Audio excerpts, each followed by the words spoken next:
Pues bueno, regresamos a hablar de los Beatles. Estamos ahora con el disco Revolver. Me acompaña Fernando. ¿Cómo estás? Muy bien, con mucho gusto de saludarte y de platicar de este disco que en este mes de agosto pues cumple 54 años.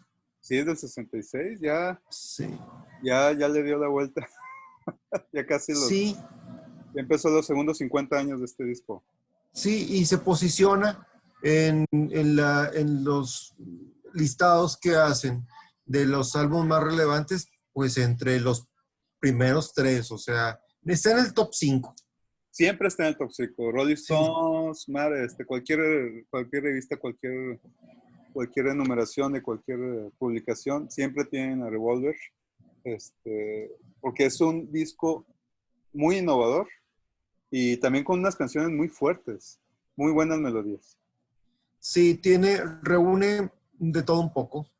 Reúne el crossover, reúne al grupo de rock y reúne la vanguardia, reúne la innovación y el revólver en una palabra utilizado de la forma más positiva posible, pues es un agitador, un sacudidor, es algo que no te deja como estás, es algo que te revoluciona, es como Es la vuelta.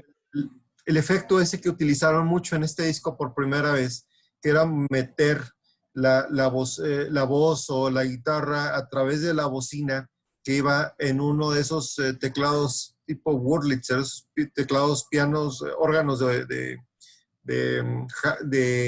iglesia, con una bocina giratoria. Entonces, todo esto, el sonido que generaba esta bocina los intrigó, los excitó mucho para trabajar grandes innovaciones en este disco y por eso me gusta darle ese enfoque al revólver como el agitador, no pensar en el arma de fuego, más bien en el agitador.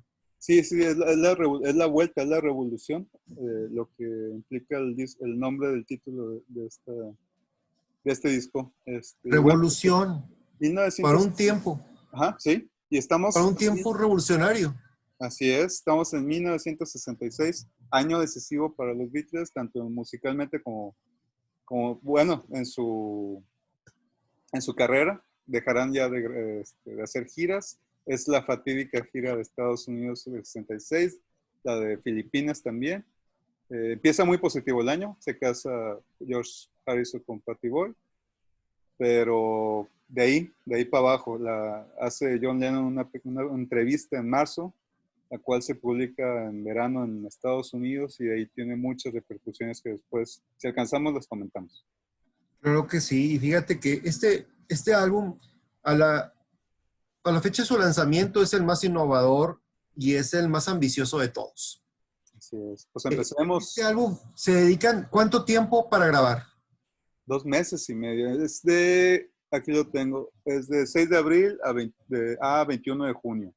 Sí, o sea, son 2 meses y medio, pero muy inmersos en la grabación.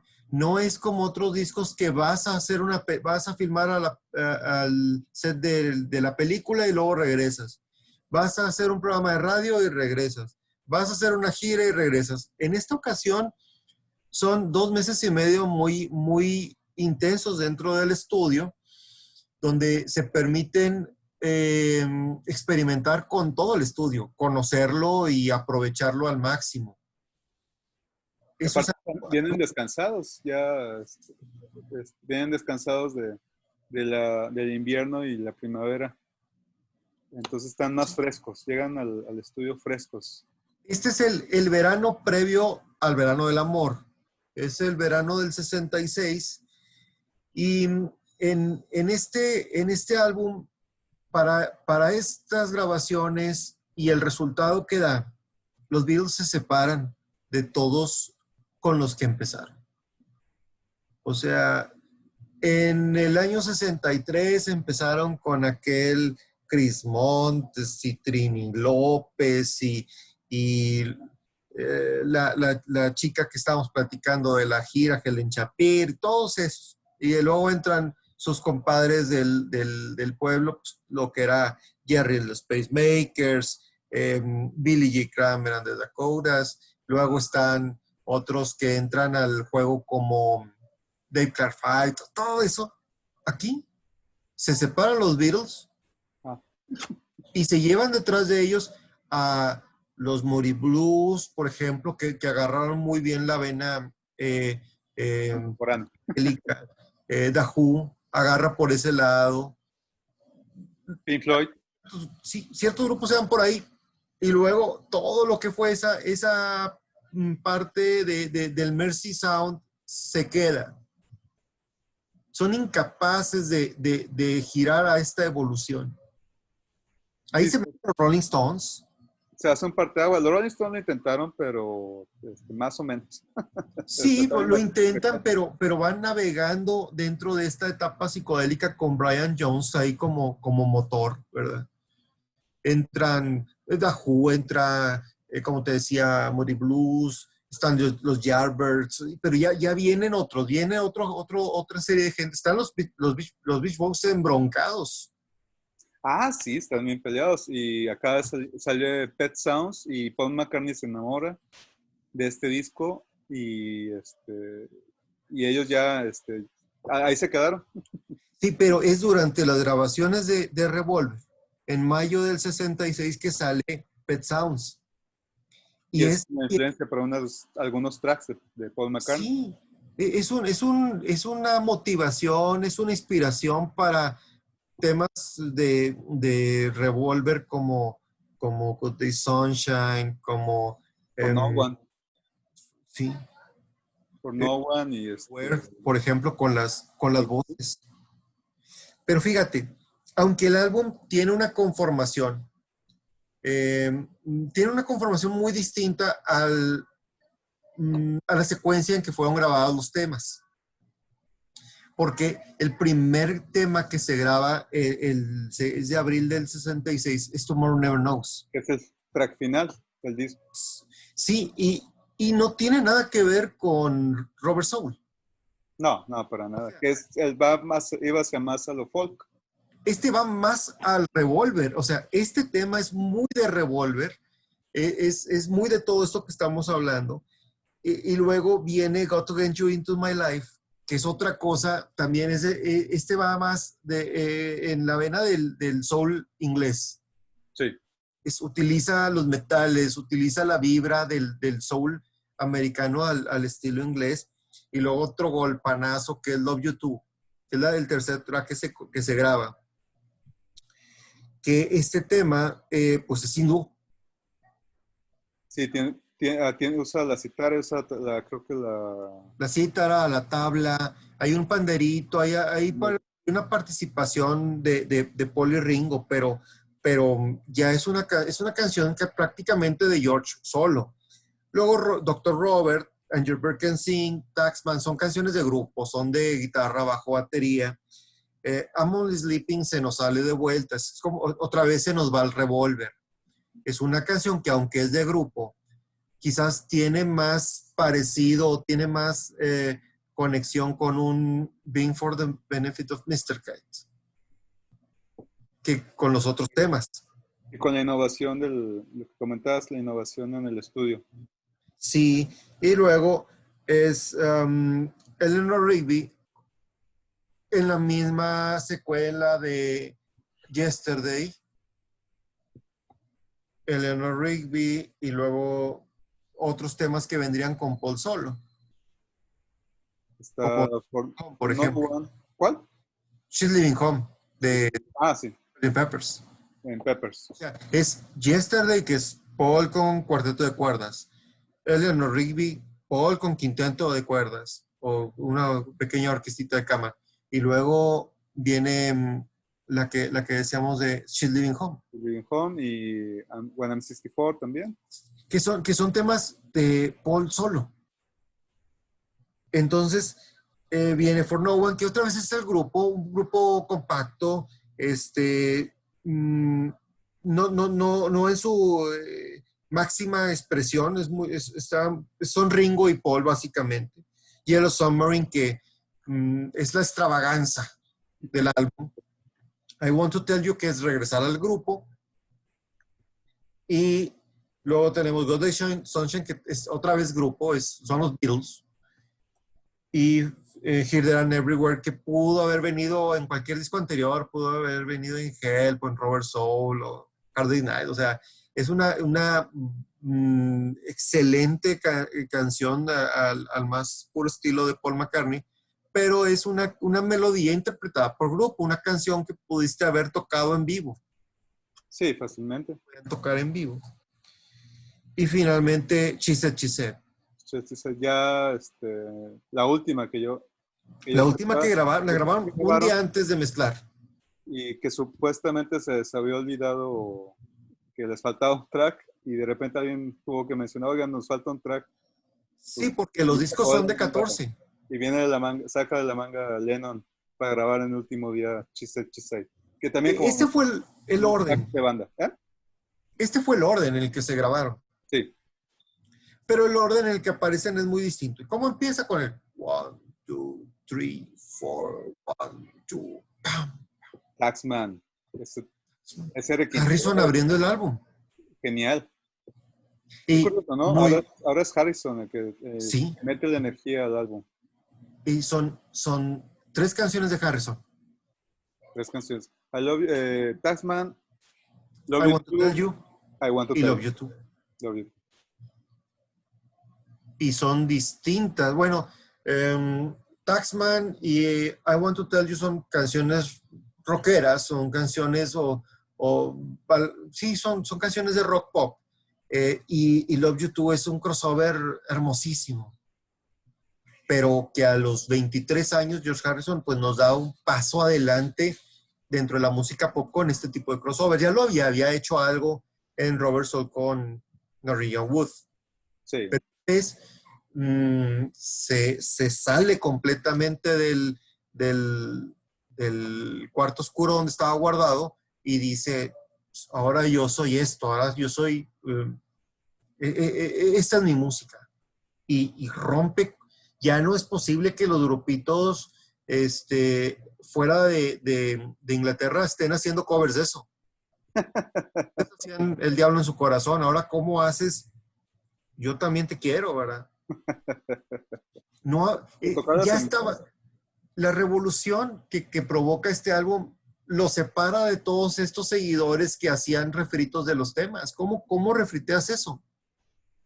O inclusive, bueno, más que nada todas las innovaciones en el estudio que están realizando. Sí. Y no se puede eso igualar en vivo. Se puede tal vez igualar en algún otro estudio, pensándole triplemente, pero pues la tecnología no daba para hacer nada de esto. No daba. No daba. Y como platicabas tú, es Paul McCartney quien pone el solo de guitarra en Taxman. En la canción del guitarrista, pues es el bajista quien pone la guitarra. Y es un solo insuperable, ¿no? Lo hace en una sola toma y se queda... Mucha gente pensó que era George. Pues claro, porque es su rola y él la canta y para colmo es el guitarrista y qué decepción, o más bien que cómo se hubiera puesto George Harrison en el Estaba frustrado. Estaba frustradillo porque no le salía y dijo Paul, ¿me dejas intentarlo? Creo que aquí tengo algo. Y hace un solo, pues, de película, ¿no? Y un solo intento y lo logra. Y fíjate que en la antología, gracias a las antologías, podemos escuchar otras tomas de este tema. Y se oye una versión donde están Paul y John haciéndole coros, aunque sí le hacen coros en la versión del disco. En esta versión podemos escuchar cómo los coros son un poco más elaborados y también, pues, apoyan mucho la sátira que hace George en su tema. O sea, está criticando al sistema impositivo inglés. Porque era muy fijado en el dinero en esa época. O sea, para ese momento, a los 22 años, George Harrison era quizás el más fijado en el dinero de los 4. No, pues se daba cuenta que de la tajada que estaba perdiéndose de lo que estaban produciendo, tanto en conciertos como como en la venta Regalías de la y regalía. todos los ingresos. Entonces hace un tema de sátira, está Y bueno, explicando. también los impuestos ingleses son bien conocidos por Sí. cobrar de más y cobrar impuestos muy ridículos. Y por eso te dice ahí, Hey, o sea, si trae clima, pues le pones impuesto y si usas la calle, pues te cobra impuesto, todo, ¿no? y pues esta canción ya no habla de amor, ya no habla de que te quiero mucho, ya no es para las más, es para sí mismo, pero también para hacer pensar a la gente, a su público. Sí, y el segundo track es Eleanor Rigby. Segundo track, Eleanor Rigby. Es, Nada más Paul McCartney canta sí, y pues no hay una banda que esté atrás siguiéndolo, sino que son cuerdas. no son cuerdas, es un arreglo de cuerdas, se graba en 14, 15 tomas entre el 28 y el 29 de abril y como decíamos, sigue la tendencia de colocar un track solo que venía de Help con Yesterday, ahora lo hace y lo supera porque el arreglo es más complejo. Y, y bueno, pues esa canción se vuelve el lado B del sencillo Yellow Submarine, que salió a la par que el álbum. Entonces este es el segundo track. El tercero es I'm Only Sleeping. Only Sleeping. Muy buen Que track de John sí, Lennon. que, Pero que nos, no tiene la fuerza, o sea, no es un sencillo. no lo es una canción muy personal. Habla, pues, sin pelos en la lengua de lo flojo que se consideraba John Lennon. Pero y al mismo tiempo, pues juega en cuestión de la composición y en cuestión de las letras y en los sonidos que escuchas durante el disco, juega con esta idea del ser flojo. Escuchas el bostezo que se da El en bostezo. una parte de la canción, que antes no se escuchaba. Yo no lograba escuchar en las versiones antiguas, pero en la versión de 2009 para acá, ya por fin pude escuchar el bostezo claramente. Sí, y esta canción está llena de unas cintas, lo que le llaman loops, Sí, que ahora se les dice samples o samples. Son pedacitos. En esa época eran pedacitos de una cinta de un cuarto que que se hacían girar en una forma intermitente. Entonces ponían, Paul McCartney era muy aficionado a esa innovación de hacer loops. Eran trozos de cinta que iban de un lado a otro del carrete, pero en vez de que el carrete arrastre la cinta y se junte la cinta como en un cassette, esta era una cinta que iba de lado a lado y regresaba unida al inicio, de manera que siempre, siempre, siempre, siempre ibas a oír el mismo pedacito del sonido. Entonces, no utiliza uno, utiliza muchos. Esto era algo que les fascinaba. Ahora, ahora fascina también mucho. Hay mucha la corriente de hacer loops en cassettes. Mucha gente hace eso y los utiliza para pues sonorizar sus grabaciones, pero estos eran los inicios. Y en esta canción se utiliza tanto eso como la guitarra grabada al revés. el solo grabado al revés, exactamente. Ujú. Qué curioso, ¿no? Bueno, les Sí, llamó un chorro la atención, porque lo escucharon y eran dijeron, vamos a agregarlo. accidentes. ¿Eran qué? Accidentes en el estudio. O Sí, sea, ellos graban el solo y cuando lo regresas, lo dejas con la cabeza de reproducción pegada a la cinta y se dopas. Y dice, a ver, otra vez, hazlo, otra ¿dónde vez. escuchas? Detrás de que- Me gusta, ¿verdad? déjalo. Pero, Los y técnicos, ahí donde los productores o ingenieros así, pero es al revés. ¿Cómo lo voy a los poner? técnicos decían, ¿Cómo lo voy a poner en ¿ahora la qué vamos a canción? hacer? Y cuando descubren el backwards, todo lo quieren hacer backwards. Este es el momento en el que todo quieren hacerlo al revés. Estos son momentos parteaguas en la historia de la grabación pop. y aparte de la letra, o sea, en la primera es sobre impuestos, la segunda es sobre la soledad de las personas de la gente desconocida. Luego Emily Lippin, algo muy personal sobre algo que no tiene que ver sobre el amor. Y luego, luego tenemos, ahora sí, Love Sí, You Too, de George la Harrison. 4. ¿Y cómo empieza? Con los sonidos suspendidos de estos instrumentos indios. Hindúes o indios, Sí, de la India. de la India. Y la cítara. Y un Caramba. ritmo cíclico, un ritmo monótono que le da a estos temas que son de poca melodía, de poca complejidad melódica.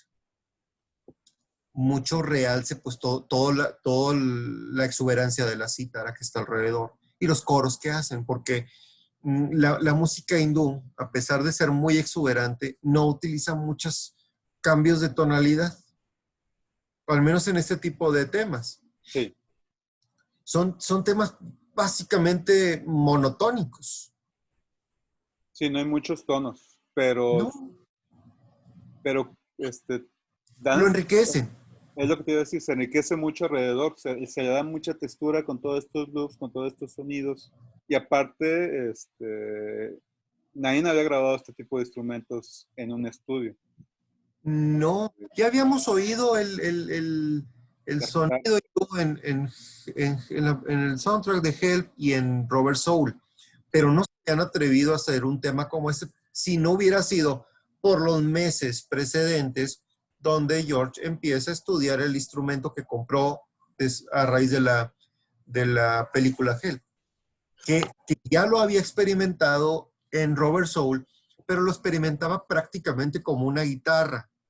O sea, estaba buscando tocarlo como se toca una guitarra y ahora lo hace propiamente como un ejecutante principiante de sitar y se apoya con un tabla player y, y están Paul y Ringo también contribuyendo con coros.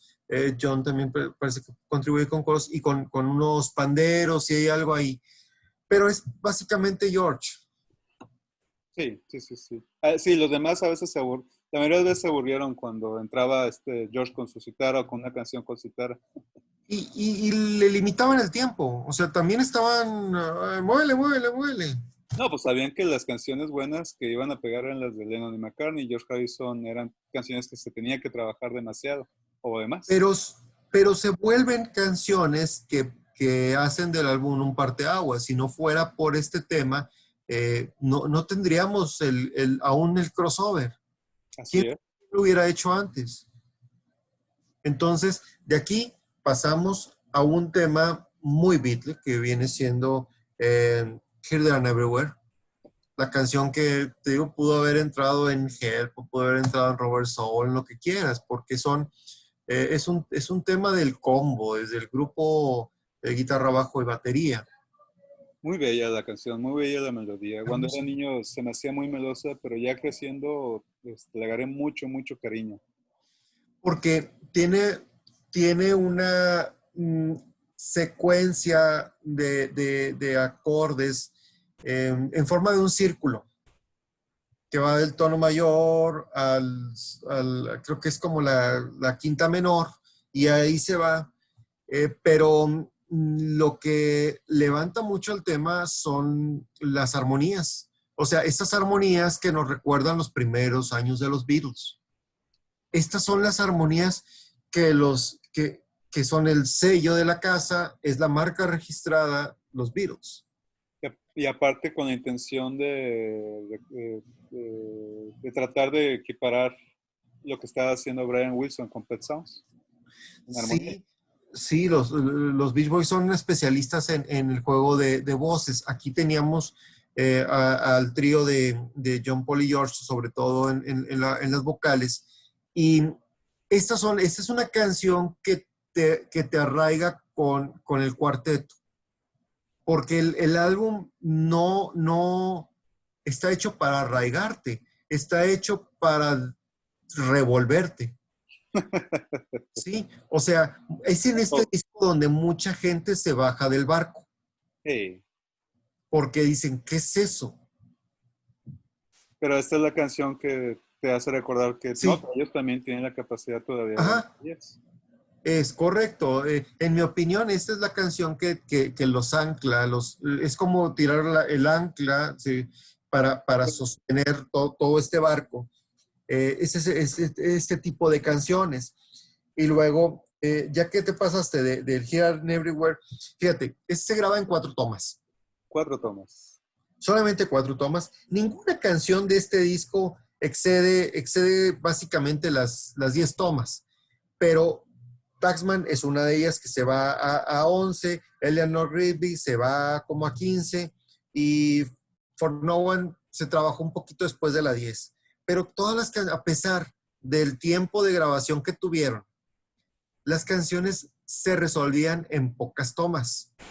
Podían ensayar todo un día, como el caso de Chisette Chisette. Se metieron como 9 horas ahí ensayándola, pero en 4 tomas la sacaban.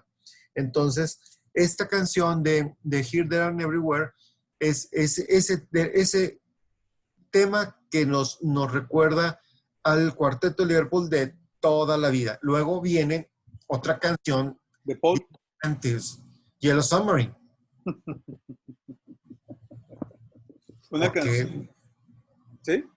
sí, es una canción o que te va a recordar una marcha, una marching band, como esas que hay en los desfiles, o vas a pensar en Plaza Sésamo. Es una canción infantil. Sí, es una canción infantil. Esa fue la intención desde un principio de Paul. Y era para Ringo. Era para Ringo porque Ringo no tenía un tema original que estuviera a la altura y los Beatles ya no estaban para grabar covers. Entonces le hacen este tema que le queda como un anillo más de sus muchos anillos al dedo, porque Ringo, pues esta canción ha sido su marca registrada toda la vida. Fíjate que qué curioso que siempre se relacione la fanaticada infantil con Ringo. Y más con la Sí, película de Yellow Submarine. sí.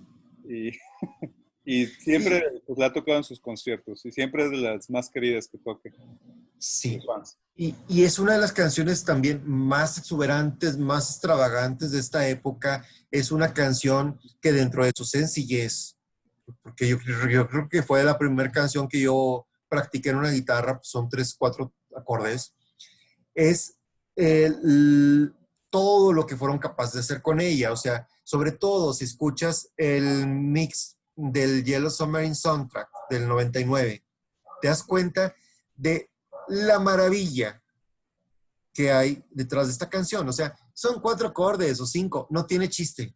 Lo que tiene chiste es todo el ambiente que fueron capaces los Beatles de crear en el estudio 2 de Abbey Road.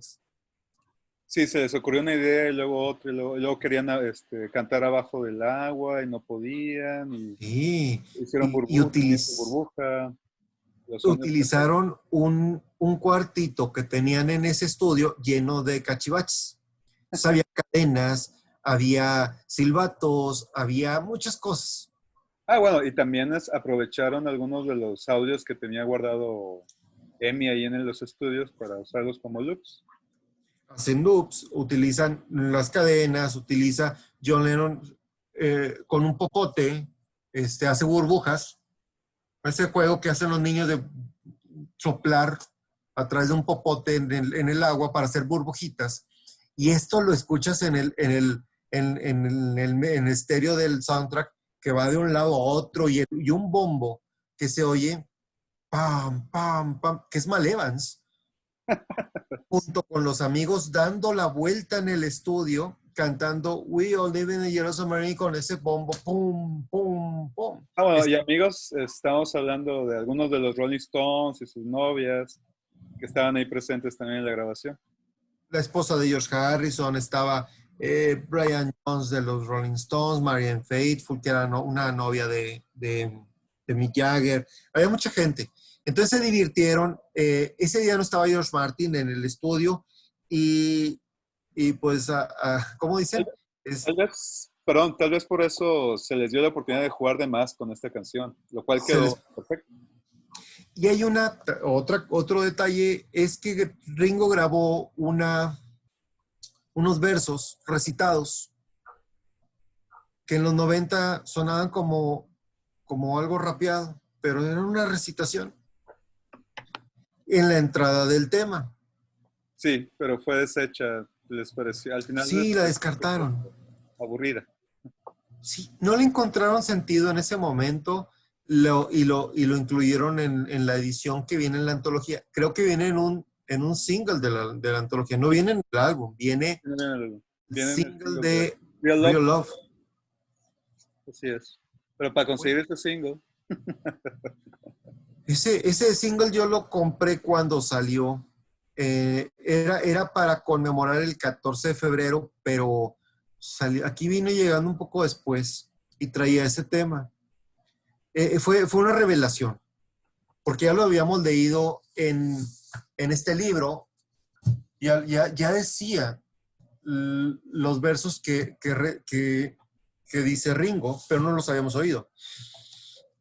Entonces, en la antología, en este track de relleno del sencillo de Real Love, lo escuchamos y fue maravilloso. Y cuando sale el soundtrack de Yellow Submarine en el 99, es otra mezcla, es una cosa increíble. Entonces, aunque este disco, Revolver, no ha sido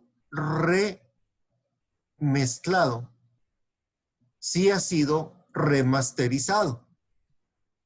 La edición 2009 está remasterizada, o sea, agarraron el máster y lo volvieron a hacer. Y mejoraron la calidad intensamente. Sí, sí, sí. Se escucha la batería increíble, el bajo increíble, te escuchas bien las armonías y todos los efectos. Pero para escuchar un remix, tienes 3 opciones. 1, el Rock Band. Ajá. El Rock Band trae unas mezclas 5.1 preciosas de estas canciones. 2 sería Antología y 3 sería Yellow Submarine Soundtrack.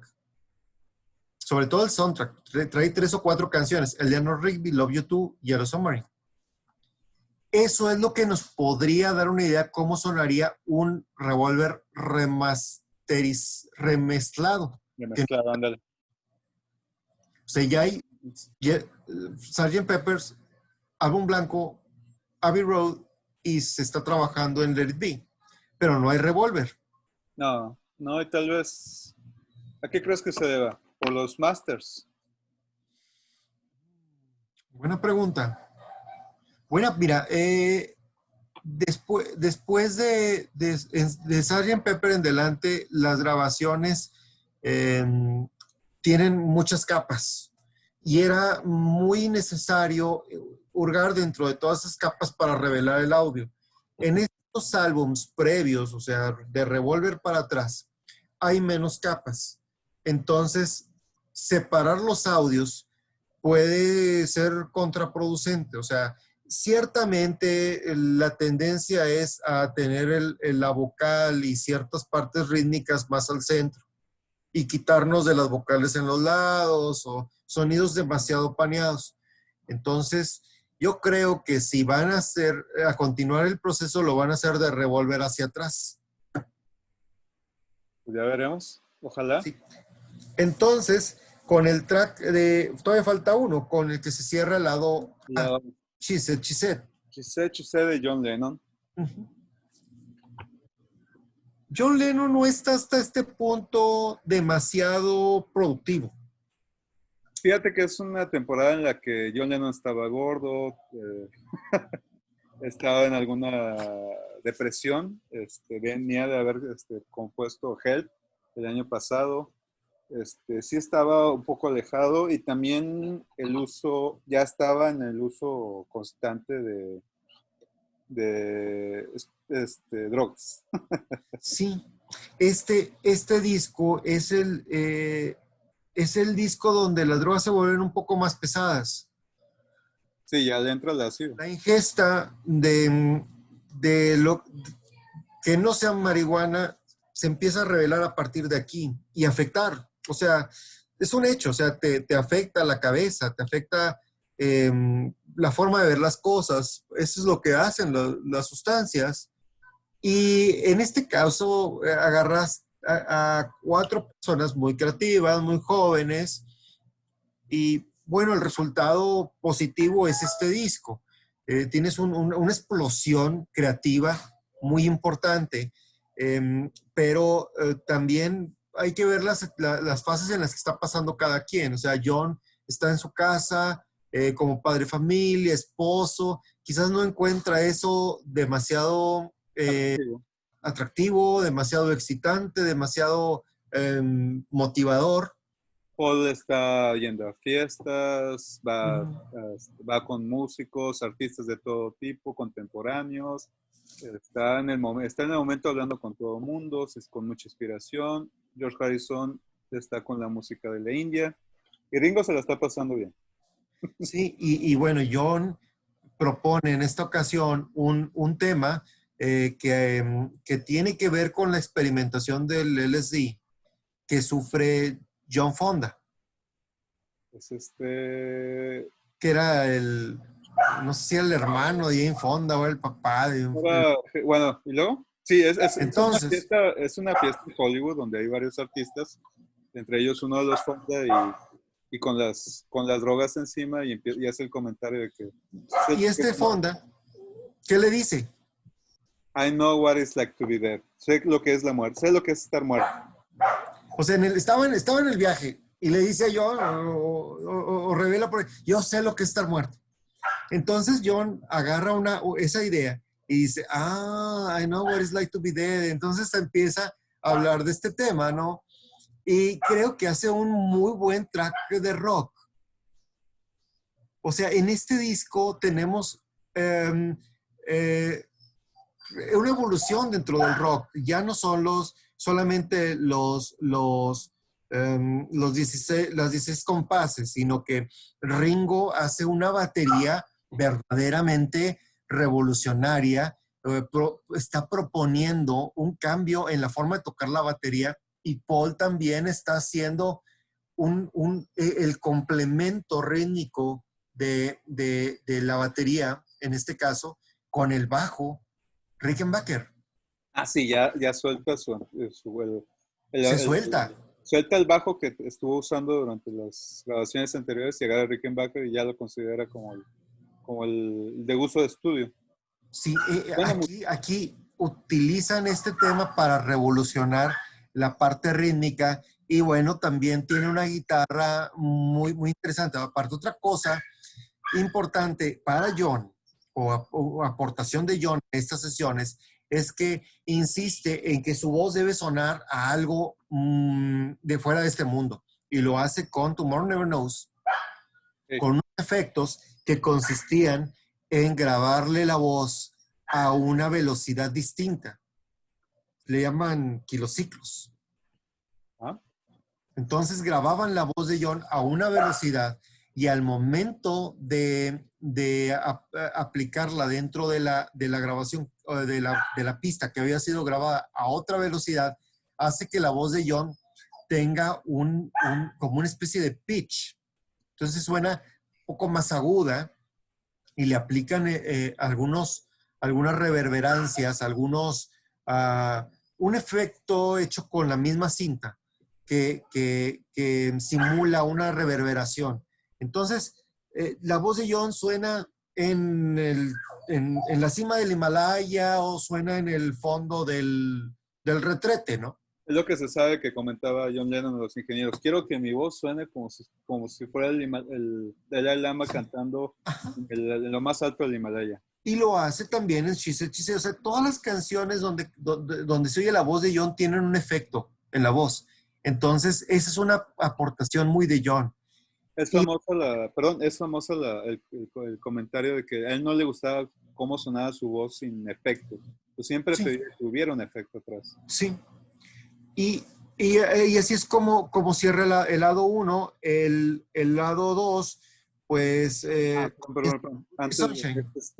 Peter Fonda, el actor de Easy Peter, Rider, Peter de los jóvenes, de los sí. fondos.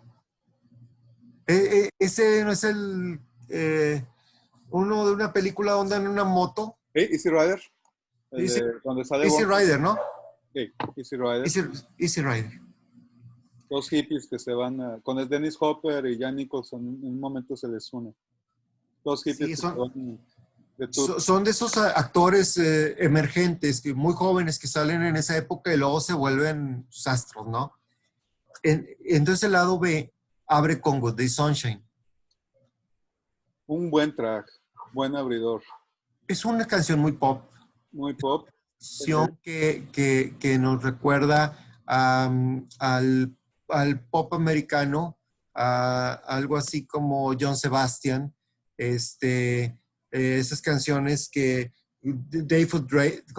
Daydreaming, canciones muy de mediados de los 60, y Paula es una canción muy, muy optimista, una canción, me imagino yo, para el verano del 66, donde sale el sol en Inglaterra, donde puedes dar la cara con pues, mucha alegría porque está el ambiente idóneo, ¿no? Para pasársela bien y para estar bien. Y él está muy agradecido por todo y eso es como buenos días, alegría, buenos días, señor Sol de Juan Gabriel, ¿verdad? Pero en el, en el sonido inglés, en el sonido del Swinging Sixties.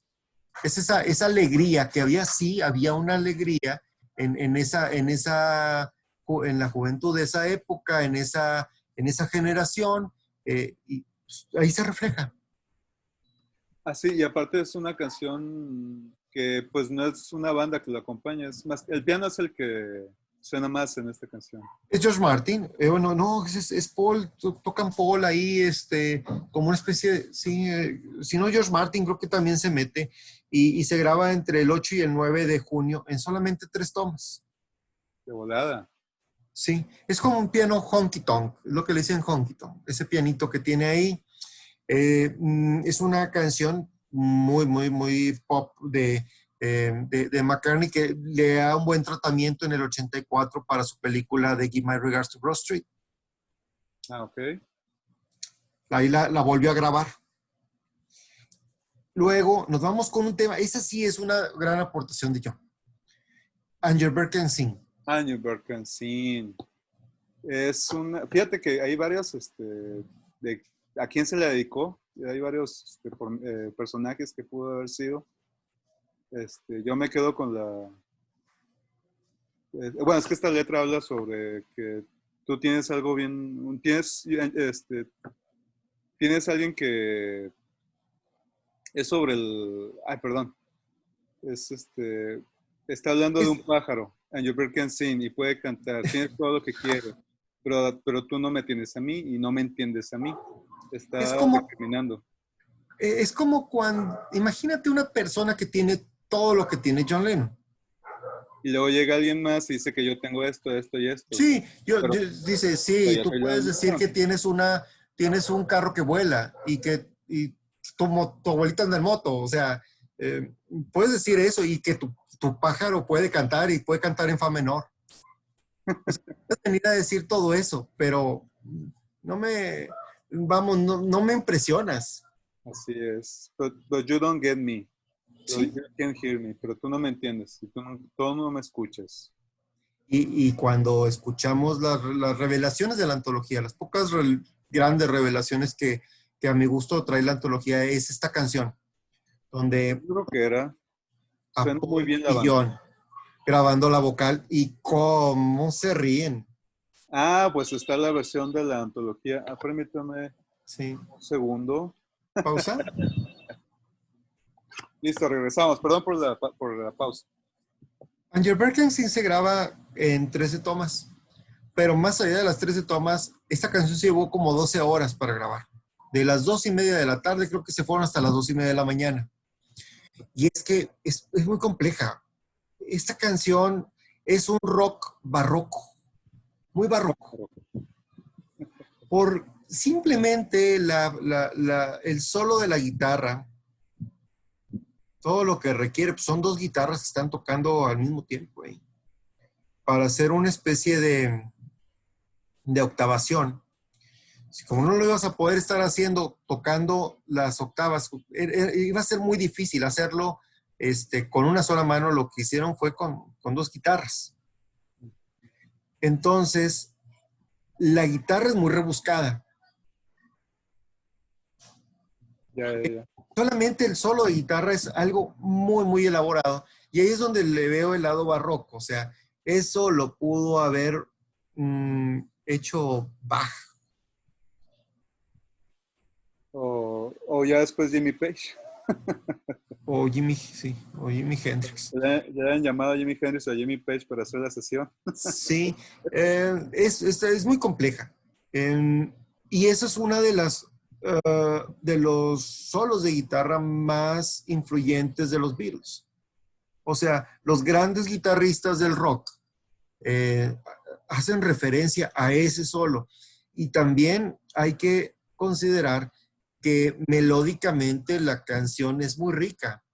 Tiene muy buenas armonías, sobre todo. Y para acabarla, la armonía que le hace Paul a John en esta canción, la segunda voz, es algo padrísimo. O sea, son de esas cosas que te anclan al sonido Beatle, el de siempre, donde son John y Paul cantando. Y, bueno, pues hay que hacer la mención de que en la antología escuchamos una versión en la que no paran de reír. Sí, quién sabe qué mosco les picó. Sí, y no se menciona. No, nadie sabe qué mosco les picó cuando estaban encerrados en la cabinita grabando la canción y algo les daba mucha risa. Algo dio mucha risa y se quedó grabado para y bueno, le contamos. Pero qué bueno. No, Qué bueno, sí, porque te habla de lo bien que se la pasaban trabajando, ¿no? así Y es. así pasa cuando suceden estas cosas en las grabaciones. A veces es imposible pasar de cierta línea porque hay algo que te hace reír y echas a perder todo y te regresas y vuelves a llegar a esa línea y pasa mucho en el cine. O sea, tú ves en los bloopers cómo el actor es incapaz de pasar de cierta frase sin que haga reír a todo el mundo y arruine la toma. Entonces, And Your Birthday Scene es una canción que se sienta los precedentes del manejo de las guitarras, del sonido psicodélico y barroco de 1966. Aunque, perdón, Y lástima, ¿y qué? lástima que nunca la oímos en vivo, nunca se interpretó en vivo ni por ninguno de los Beatles. Es una verdadera pena. No fue puesta en un sencillo, no fue puesta como un lado B, simplemente se quedó en el lado B del disco de Revolver. Sí. Y pues qué lástima también. Parece un relleno, pero para mí fue una revelación. Cuando por primera vez oí el Revolver y llegué a este tema, fue revelador. Este tema, She Said, estas canciones fueron muy reveladoras para mí, me impactaron mucho. For No One. For No One. Es Paul, Ringo y un instrumentista que se llama Alan Sibel, que toca el corno francés. French horn. Esa parte, volvemos a lo barroco. Hay una fascinación en 1966 por Bach. Qué curioso. Sí.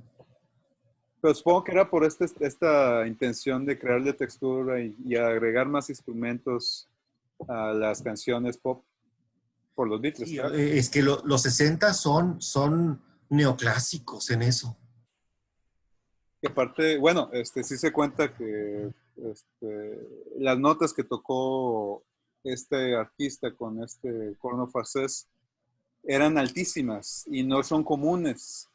No. Y George Martin se quedó con la cara de que está muy difícil. Y Paul McCartney lo escucha, está bien. Ahora vamos a intentarlos por segunda vez. Y la cara de George Martin fue que acaba de dar la mejor versión que pudo haber dado en toda su vida. Entonces, sí, democráticamente le pidió a Paul McCartney de que no, hasta ahí. Es que los vientos se tocan en ciertas tonalidades. O sea, las trompetas vienen en si bemol o así, o sea, tienen una tonalidad. No son cromáticas. Sí, no tienen todos los... No, son diatónicas. Entonces, el Alan Sibel venía con su corno, ese instrumento de orquesta. O sea, aquí vengo con mi trompeta. ¿En qué está? Pues en si bemol. ¿Y tu canción en qué está? Pues está en do. Ahí, La partitura, en por lo menos. motono. Sí, sí, O están... ni siquiera le dieron partitura. Entonces le ponen una complicación ahí, pero pues sale este clásico que de nuevo nos da Paul prácticamente como un solista en una canción. Qué bárbaro, o sea, una canción de desamor, de melancolía, pero llegadora. Sí, Es sobre... para... No, pues ya es recuperar las canciones de amor que ya estaban manejando, que ya es, como tú dices, de desamor. Ya no es una edición de amor inocente. Y más que nada porque supongo que ya estaba muy agria la relación que tenía con Asher. Sí. Entonces, este tema es el 10. Nos vamos a otro de John, Dr. Robert. Doctor Robert. Que me fascinaron a mí cuando vi por primera vez este disco. Esta canción en México la conocíamos, creo que dentro del álbum Yesterday and Today. Ah, sí. En Estados Unidos, esta canción, Doctor Robert and You Bird Can Sing y I'm Only Sleeping, que son tres de John Lennon, no aparecen en la versión estadounidense. No, y a mí me tocó conocer la versión, pues, mexicana antes de los discos compactos del 87. Por tanto, esta canción no venía, sino venía en otra cosa, en Yesterday and Today. Entonces, cuando escucho el CD y oigo estas canciones con el máster del 87, para mí fueron pues algo nuevo, sorpresivo y pues revelador, porque es una canción de nuevo bajo el influjo de toda la onda psicodélica, toda la experiencia psicodélica que te daba la experimentación del LSD, que en esa época no estaba prohibida, era un químico más que quizás se daba en algún tratamiento neurológico o psiquiátrico. Pero el caso es de que pues les cambiaba la forma de ver las cosas. Y la música de esta canción habla de este doctor que te convierte en un hombre nuevo, que todo lo puede hacer. Y sí, claro, con esas cosas que te está recetando. Sí, está increíble ese doctor. Y luego el coro de well, well, well, cuando cambia cambia el ritmo. Esa parte yo cuando lo oí sentía como esa sensación que te daba cuando te presionabas aquí en los ojos y centellitas, unas chispitas en la mente. Cuando oía eso, cuando oía ese well, así sentía padre. Es lo que te quita el estrés cuando traes muchas ganas y vienes del carro con el tráfico y luego llegas a la casa y ya por fin, descansas. Sí.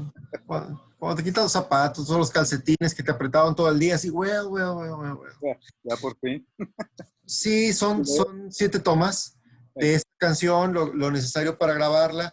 Yo creo que la parte más elaborada no era la base, era todo lo que iba alrededor de ese tema. Y también es muy armónico en cuanto a voces. Se grabó el 17 de abril, son de las primeras, o sea, la primera parte de las grabaciones de este álbum es la parte más revolucionaria. Está Tomorrow Never Knows, Got to Get You Into My Life, Love You Too, Dr. Robert, o sea, todo esto era muy exuberante. Luego viene la parte un poquito más convencional, o sea, Eleanor Rigby, For No One, Yellow Submarine, el rock de I Want to Tell You, o sea, la mitad del álbum, la primer parte de las grabaciones son las más revolucionarias, las más estrambóticas. La 12, Sigue Tell You. I Want to Tell You de George Harrison. Sí, Fíjate que esta canción ya escuchas a George Harrison, ya es la sí, melodía o es el estilo que, tanto en letra como en estilo, en el cual vas a encontrar una y otra vez ya después. sí, hasta de solista. Esta canción pudo haber venido en Cloud9 perfectamente. Ya tiene su estilo impregnado aquí. Sí, se graba en 5 tomas el día 2 de junio. Es de las relativamente últimas. Luego viene Got to Get You Into My Life, Just to Get Into My Life. que se graba 2 veces. Primero se graba en la versión que vemos en la antología, que es más rock, es menos soul, no tiene los metales. Y ahí escuchas al grupo como grupo. Y es esta también una alegoría que hace McCartney de su misma experiencia nueva, su nueva experiencia, una experiencia que dice, pues, yo no puedo vivir sin estas sensaciones y ya sé el camino para regresar y tengo que tenerte en mi vida. Y obviamente se refiere al consumo de marihuana. Él lo Sí, menciona, o sea, qué forma tan positiva de volcar tu creatividad. Pudiendo haber, cualquiera podría decir, está hablando de una muchacha y tengo que tenerte para siempre aquí. No, no, estoy hablando de otra cosa. no, pero es lo bueno, o más bien es lo complejo de la música, que puede significar lo que sea para cada quien. Y Pero ¿qué es lo padre de este tema? Es este paso a una nueva sonoridad dentro de los discos. Ya no somos solamente los 4 aquí encerrados, sino tenemos a un grupo de gente, de músicos muy creativos, muy abiertos y muy rápidos para trabajar y hacer estos arreglos. Pa, pam, pam, pa, pam. Es eh, algo que iba a cambiar la forma de asumir el rock eh, a partir de entonces. O sea, ¿qué vamos a ver adelante? Pues a los Chicago, por ejemplo, con secciones de metales bien prominentes. Three Dog Night utiliza sección prominente de metales. Idols of March, metales. Sweet Blood and Tears, eran esos de Blood, Sweat and Tears, igual metales. ¿Qué es lo que ocurre en esta parte final de los 60? Pues el uso del metal, de las secciones metal junto con el rock. yes. También y otro True Love después aparecerá. Pero es una canción que disgrega. Es una canción que dice, no, ya no son los Beatles, no, no, no, ahora suenan otra cosa, ya no es lo mismo. Sí, por algo se quedó hacia atrás, se quedó como en la penúltima track del disco, pero aún así tiene este estilo Motown en el estilo de cantar de Paul McCartney y es una de las performances más divertidas que tiene el disco entero. Sí, porque tiene una vocal muy bonita, muy bien hecha y con unas prolongaciones en las versos que enfatizan muy bien las frases y entra toda la parte instrumental para darle un redondeo padrísimo. Esta canción tan importante es que en 1976 creo que fue Earth, Wind and Fire que hace una versión de esta canción que se hace número 1. Y es que tiene ese estilo soul que le encantaban Claro. a los gringos y al final de la canción se destrampa Paul McCartney gritando, y ya cuando empieza el fade out, y eso a mí me fascina y qué padre que en la versión mono que me pasaste que pude escuchar que Sí, dura todavía un poquito más y te quedas todavía, en el estéreo te quedas todavía con las ganas de escucharlo un poquito más, ese fade out, esa performance de Paul McCartney, pero con la versión mono le dan todavía unos poquitos segundos y puedes escuchar un poquito sí, más. son los ad-libs como los que hace en She's a Woman, al final. Hey. Sí, y hay o como hace, por ejemplo, en Sgt. Pepper's Reprise, Ah, también. se queda ahí averiguando. Sí, está el fade out, pero pues, es donde le sube el feeling, imitando a James Brown, imitando a Little Richards y los cantantes del soul y los Motown. Y, y tan así fue el impacto de este tema en el 76 que lo vuelven a lanzar como un sencillo, los Beatles, o lo hace el capítulo, lo hace nombre de lo que tenían ahí, agarran y vuelven a sacar Got to Get You Into My Life, que funciona bien en las listas, y luego en el año 79 Paul la retoma para su última gira con Wings, y también se utiliza durante las giras del regreso que tiene ya por allá de los años 90. Es una canción muy padre, entonces eso es muy importante dentro de este álbum, ya para prácticamente concluir con Tomorrow Never Knows, que es la primera canción que se graba, la última que se pone en el disco, una canción disgregante, revolucionaria, que, que parecía como que era una cosa monótona y al mismo tiempo como eh, que, que tiene un efecto en la mente como si estuvieras hipnotizándote. Tiene un ritmo hipnotizante, pero increíble. Escucharlo encerrado en tu coche o con unos audífonos de buena fidelidad y vas a sentir el sonido de la batería intenso, perfecto, el bajeo también prominente y la vocal de John allá en el tope del Himalaya, ¿no? Entonces, los loops por aquí, por allá. Esta canción es un parteaguas y es sienta las bases para la música electrónica. Velo así. Así es, tanto por los loops, tanto por la intención de crear esta ambientación y obviamente con la batería, pues es entrar en un trance. El ritmo siempre es una parte básica eh, para estas cuestiones, no nada más religiosas, pero también arcaicas de crear contacto con los dioses, de que Y sentirte en la onda. los chamanes, bueno, perdón, los chamanes entran, consumen la sustancia y empiezan a bailar. Los nativos del norte, en el norte de Estados Unidos, los nativos de Sudamérica, etcétera, etcétera. Es algo muy primordial, es algo muy básico, antropológicamente hablando, de que pues el ritmo es base para poder entrar en trance. Y aquí lo aplican muy bien con Ringo. Y luego con ese sonido de batería, en el que pues por primera vez Emmerich, que es uno de los ingenieros que estaba presentes ahí, se le ocurre quitarle la tapa a la batería, donde viene el letrero de Beatles, y poner ahí abajo el micrófono.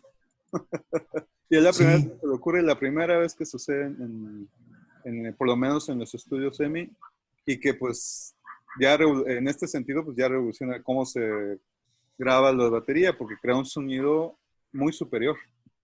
Le dan más tiempo a la batería, le dan este tratamiento especial que después iba a ser algo muy común, pero los estudios EMI son la crema de estudios, pero también suelen, en esa época y antes de eso, eran muy conservadores.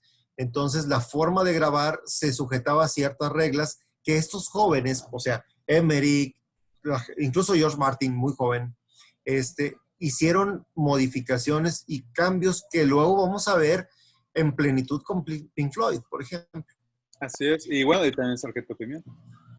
Dentro de las sesiones del álbum Revolver también se graba el sencillo Paperback Writer con Rain, que son canciones dentro de la corriente rock, también empiezan a ser algo disgregantes porque utiliza Rain loops, utiliza la vocal al revés y, y, pues es un tema muy de John, muy al estilo de Dr. Robert, todo esto. Tiene una batería increíble y Paperback Writer es una pequeña novela es una historia de un tercer personaje, en tercera persona, que está ahí el escritor de la novela. También dentro de la misma vena psicodélica, Paul plantea la historia de este escritor de novelas pues, que se ajusta a lo que pide el cliente, ¿verdad? Pero es cuando, perdón que te interrumpa, pero es cuando por fin escuchamos una gran evolución en el bajo y la batería en Paul McCartney en el bajo. Sí, sí, sí. Lo que hace en las posiciones 12, de 10 a 15, yo creo, en el bajo, es algo que él nunca había hecho de esa forma. También la forma de mezclarlo le da una mayor preponderancia, lo hace más relevante incluso que las guitarras, por decirlo de cierta forma. Y, y tiene un ritmo muy, muy sabroso. O sea, entonces se vuelve un sencillo bailable, un sencillo pegador en ritmo, competidor con los Monkees, con lo que había ahí, Lovin' Spoonful, todo eso. Pero con una letra que habla de un personaje y también con un ritmo de sección de bajo y batería increíble. Esta sí la llevaron al escenario, esta sí la cantan en vivo. Es la única de prácticamente todo esto que se llevan a la gira del 66. Terminan las grabaciones pues el 21 de junio con el tema de She Said, She Said. Ya las canciones de Paperback Writer y Rain venían del mes de abril, Sí, pero han salido al mercado en junio. sí, fue la Paperback Writer la segunda canción y Rain la tercera canción. Tanto John Lennon trató de que Rain fuera el sencillo, lado A, pero pues Paperback Writer todavía mucho más ritmo, Sí, más rockera. When the Rain Comes. Me gusta When the Rain Comes. Y aparte, pues, Cadencia, todo eso que trae Rain, es algo padrísimo, algo distinto en Johnny, algo muy padre. Eso nos marca una tendencia nueva dentro del rock pop. Y bueno, este es el single que sale durante las grabaciones, luego en el mes de agosto, precisamente el día 5 de agosto que sale el álbum, sale también el single Yellow Submarine con Eleanor Rigby y se van de gira. se van de gira, la fatídica gira de Sí, 1976. Empiezan bien, sí, van a Alemania y es como un regresar a la madre patria de Hamburgo. sí, se van, cantan muy bien en Alemania, hacen un show muy, muy atractivo para verlo y escucharlo, lo que hay ahí disponible. Luego se van a Estados Unidos, ya John llega con el cabello cortito porque estaba en preparación para la filmación de la película How I Won the War. Y después de esto, pues quedan tan fastidiados de todo esto que son las giras que pues se dedican 100% al estudio. Y de este álbum todavía podemos concluir que en las últimas etapas de la grabación definen el nombre, que sería Revolver, sobre otros nombres que andaban por ahí. Abracadabra era uno de ellos. Había otro nombre, creo que era Los Beatles en Safari, era otro nombre.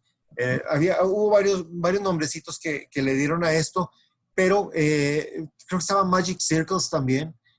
Pero el que quedó fue Revolver. Es un nombre icónico para esta producción y se enmarcó en una portada hecha por su amigo Klaus Voormann, un collage de dibujo con fotografía, y que pues, también es el art pop de mediados de los 60. No, aparte está inspirado en el arte pop, en los inicios del arte pop y de diseño que empieza a aparecer a finales del siglo XIX y a principios del siglo XX. Y pues le da este feeling de qué nos dice la portada. O sea, no es una portada es una fotografía plana en la que la ves y ya qué bonita, sino que te quedas, al mismo tiempo que estás escuchando el disco con tus audífonos, te quedas a ver la portada y ver cada detalle, cada fotografía y la Este es, posición de los dibujos de los Beatles y, y del cabello van saliendo las fotos. Y los ojos rojos, o bueno, en blanco y sí, negro, muy resaltados. sí, y bueno, este es un álbum, no propiamente podríamos decir que es un álbum concepto, luego Sgt. Peppers va a ocupar más bien esa categorización, pero este es un álbum arte. Este ya es un álbum de arte, ya traspasa la barrera del rock pop y con los elementos barrocos y de world music, del crossover que se está haciendo, los crossovers que ocurren aquí, más la portada, los videos promocionales, las películas promocionales que se hacen para Paperback Writer y Rain, con quien sería después el director de otros videos, otras películas promocionales, ahora llamados videos, y la película Let It Be, Michael Lindsay-Hogg. Esto era lo que iba a irse de gira en vez de los Beatles. Ya iban a hacer películas, eran cortos que traen un tema musical cada uno, y que están filmados se me hace que va a ser en 36 milímetros, no sé, la calidad de filmación está muy bonita, muy colorida, muy de mediados de los 60. Por cierto, muestran a Paul con el diente partido y el labio roto de un accidente que tiene y que desata otras teorías después. Pero esto fue el álbum Revolver. Creo que es el álbum que me hizo, antes de iniciar con estos diálogos, volver a escuchar los álbumes de los Beatles y agarrar el libro y ver los detalles de cómo fue que se hicieron. Fíjate, y es una lástima que en Estados Unidos, por toda esta polémica que en una entrevista responde irónicamente que ellos son más famosos que Cristo, porque los jóvenes ya no quieren ir a la iglesia, prefieren ir a un concierto de los Beatles en Inglaterra. Él se refería solamente a Inglaterra. Los estadounidenses lo agarran de otra forma. Obviamente es el estadounidense sureño, cristiano y protestantes que de una forma mucho más cerrada en cuestión de su religión, y aparte con la presencia del Ku Klux Klan, que Sí. fueron los que más que nada se encargaron de crear fogatas en los cuales quemaban todos los discos y todos los productos hechos de los Beatles. Sí, hubo quema. Para hacerles... Los hicieron sentir muy incómodos, nada bienvenidos, y también pues fue una época de disgregación. Mucha gente dijo, no, yo ya no voy a seguir a esos herejes, esos drogadictos, empezar a ponerle etiquetas a los Beatles. Entonces ya se quedaron ahí, mucha gente se renegó de la afición, y después no se arrepintieron y volvieron a comprar los discos. Pero esta es una época de disgregación y donde los Beatles tienen un florecimiento musical y creativo muy importante, que va a tener un punto muy importante en el siguiente disco, que es Sgt. Pepper's. Fíjate que yo este momento lo veo como un parteaguas cultural en Estados Unidos, porque hay una cultura muy presente en el sur de Estados Unidos que es muy conservadora. Y la liberal que está en California y Nueva York, y en las grandes ciudades, pues se está girando hacia lo que los Beatles están girando. Y lo aceptan cómodamente y con gran felicidad. Pero otro gran grupo conservador en Estados Unidos no le interesa a estos jóvenes que tienen el pelo largo. Se burlan de los jóvenes que tienen el pelo largo.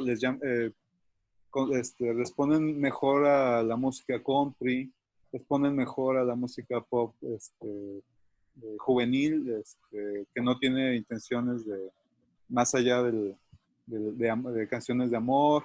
Responden bien a los republicanos, responden bien a la guerra de Vietnam, son muy patriotas. Entonces, es un parteaguas cultural, porque lo que viene es un giro total donde los liberales toman la batuta y toman el frente en cuestión de cultura en Estados Unidos, que le vamos a conocer ahora como contracultura. Y este es el momento en que ya se parte los jóvenes en los que dicen, yo acepto lo nuevo, y los otros que dicen, yo me quedo con lo viejo. Uh-huh. Este es el momento. Y en el siguiente año, en el 67, es donde ya ahora sí aparece. Empieza con el amor, pero ya lo comentaremos después. Se radicaliza más eso. Así es. Y pues, jamás puede haber ese tipo de disrupciones. Así es. 70 no se dan esos choques dentro de una misma década tan fuertes como ocurren en 1960. Entonces, este álbum es muy importante por eso. yo recomiendo escucharlo en la modalidad monoaural y estereofónica, escucharlos los dos. Exacto, yo no lo había escuchado en mono, tú me pasaste la versión en mono y decía, al estarlo escuchando yo decía, bueno, esto no lo había escuchado, luego me pasé la versión estéreo y sí está esa parte, sí está esos sonidos, pero como está en estéreo y le pones más atención ya sea a la guitarra o ya sea a las vocales o al piano, etcétera, no le habías puesto atención a esos detalles, entonces recomiendo mucho hacerlo, escuchar el mono, y luego ahorita el estéreo, y luego regresar al mono, y luego en audífonos, y luego con sonido en tu sala o en el carro, porque así se le encuentra todas estas texturas y todos estos sonidos y todos estos loops que están dentro de este gran disco. Sí, es un disco muy importante, o sea, para la gente que no lo ha oído, es un disco verdaderamente seminal en lo que es la historia del pop, eh, incluso de la música en general, por la variedad que tiene aquí, por la creatividad puesta en menos de 40 minutos y por lo que significa en el momento de la historia. Entonces, es algo que hay que escuchar, tengas 19, 25, 35, 55 o más. No, es para la posteridad este disco. Yo creo que este era el álbum favorito de George Harrison. Le gustaba mucho esta época. Porque es donde ya por fin participó y tiene un punto, tiene mucho más espacio y sus aportaciones son más importantes aquí. Y hay que prepararnos para lo que viene. Sgt. Peppers es algo increíble. Lo acabo de escuchar en la versión del 50 aniversario con audífonos y escuché un álbum nuevo. Escuché a los Beatles como nunca y ese tema es muy sabroso. Yo creo que vamos a disfrutarlo. Así es, y es mi momento favorito. También es uno de los momentos más favoritos de la historia de los Beatles. Pero bueno, no sé si quieres comentar algo más. No, solamente la recomendación de escucharlo en mono, en estéreo, como quieras, escúchalo. Así es, y si se puede conservarlo, porque realmente es básico, es básico. Y es muy disponible, o sea, lo encuentras actualmente, hay edición en vinil y hay en lo que tú quieras, ahí está. Y si no, que alguien te pase la versión los MP3. Sí, En vamos YouTube. a ver la forma de ponerle aquí en el hilo de la conversación algunos YouTubes de lo que Sí, sí, sí. sobre este tema. Yo creo que voy a poner algo de Let Wind and Fire y todas esas cosas que rodearon a este álbum. Vamos a escucharlo, vamos a disfrutarlo otra vez y yo creo que no van a estar en desacuerdo con los críticos que han puesto este álbum como uno de los 5 álbumes más importantes en toda la historia. Así es. Pues bueno, fue un placer, Fernando. Igualmente. Nos vemos entonces. Muchas gracias por escucharnos y pues nos vemos la próxima para hablar del Sargento Pimienta de los Beatles. Hasta luego. Hasta luego.